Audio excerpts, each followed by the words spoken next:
For over a century, the Western Hemisphere has operated firmly within the sphere of American influence.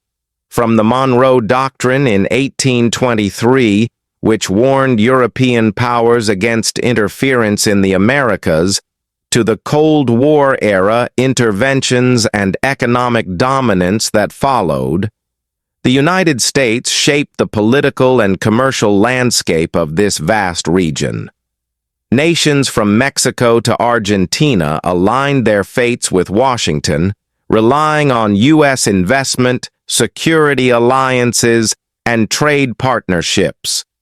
This long-standing order ensured stability under American hegemony, but now, subtle forces are eroding its foundations. Today, the geopolitical map of the Western Hemisphere is being redrawn, not through military conquest or overt soldiers on the ground, but through calculated investments in infrastructure. Ports, highways, railways, and energy projects funded from afar are quietly reshaping alliances and supply chains. These developments bypass traditional powers, creating new pathways that bind economies to distant capitals. What once required force now unfolds through contracts, loans, and construction. A modern strategy of influence that alters borders without firing a shot. A new economic reality is taking hold across South America, gradually decoupling the continent from its historical reliance on the United States. Chinese-funded projects in mining, transportation, and energy are accelerating this shift, offering alternatives to Western financing with fewer conditions attached. As roads cut through remote regions and facilities rise in strategic locations, local economies reorient toward Eastern markets. This decoupling is not abrupt, but incremental. Reshaping trade flows, job creation, and national priorities in ways that challenge long-established ties. China's silent pivot is methodically reorienting an entire continent toward Beijing.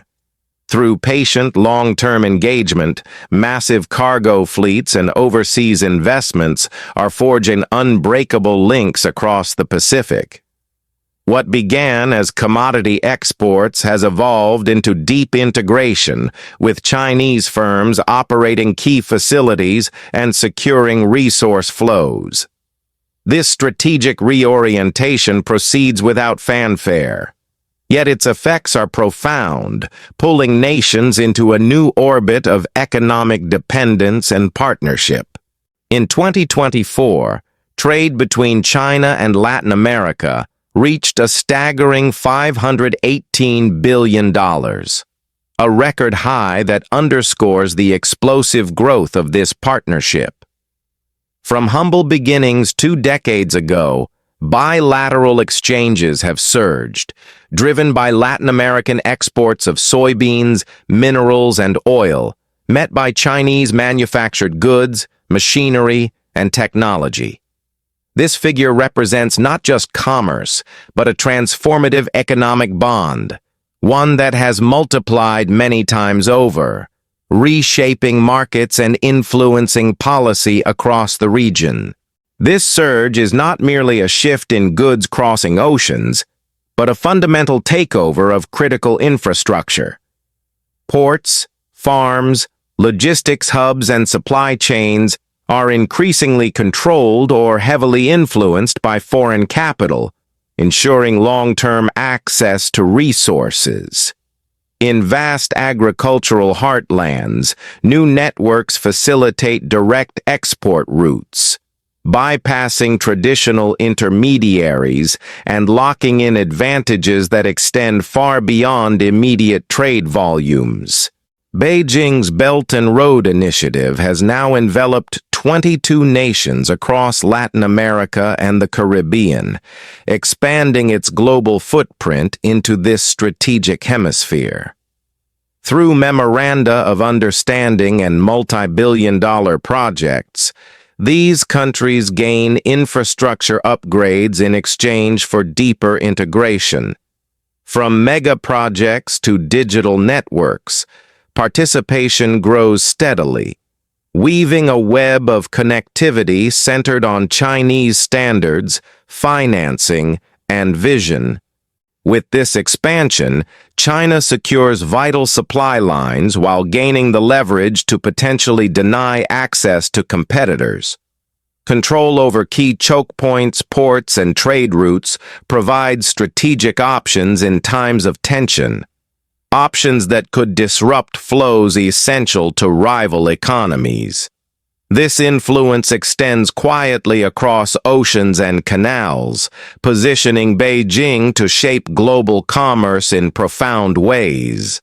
Primary data, from official agreements, trade statistics, and investment records, confirms the extraordinary scale of this expansion. Free trade accords, joint ventures, and diplomatic commitments provide irrefutable evidence of deepening ties.